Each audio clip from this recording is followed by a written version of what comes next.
Kasus penggelapan satu unit mobil yang terjadi 9 tahun lalu hingga kini belum menemui titik terang.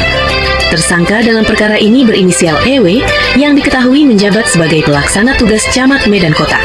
Kasus bermula saat EW merental mobil milik korban bernama KS dengan kesepakatan sebagai penyewaan kendaraan. Namun dalam perjalanannya, mobil tersebut justru digelapkan dan tidak pernah dikembalikan kepada pemiliknya. Atas kejadian itu, korban melaporkan peristiwa ini ke Poltabes Medan dengan laporan polisi nomor LP-9/2016/SPKTII tertanggal 27 September 2016. Dalam proses hukum yang berjalan, terlapor sempat ditetapkan sebagai tersangka dan dilakukan penahanan. Namun kemudian, tersangka mengajukan penangguhan penahanan melalui kuasa hukumnya. Saat dikonfirmasi oleh awak media terkait kasus penggelapan tersebut, PT Camat Medan Kota EW memilih bungkam dan tidak memberikan keterangan apapun. Seiring berjalannya waktu, penanganan perkara di Polrestabes Medan dinilai tidak menunjukkan perkembangan yang signifikan.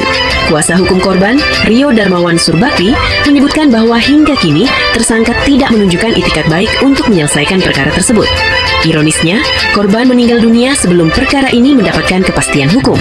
Kasus kemudian dilanjutkan oleh istri korban, Poniah, sebagai ahli waris melalui kuasa hukum. Namun, upaya penyelesaian juga tidak menemukan titik temu. Kuasa hukum menilai adanya ketidakjelasan penegakan hukum, khususnya di unit Resmob Polrestabes Medan. Terlebih, meskipun telah berstatus tersangka dan menjabat sebagai pejabat publik, EW tidak kembali dilakukan penahanan. Atas dasar itulah, pihak ahli waris melalui kuasa hukum resmi melaporkan perkara ini ke Propam Polda Sumatera Utara dengan harapan memperoleh keadilan dan kepastian hukum.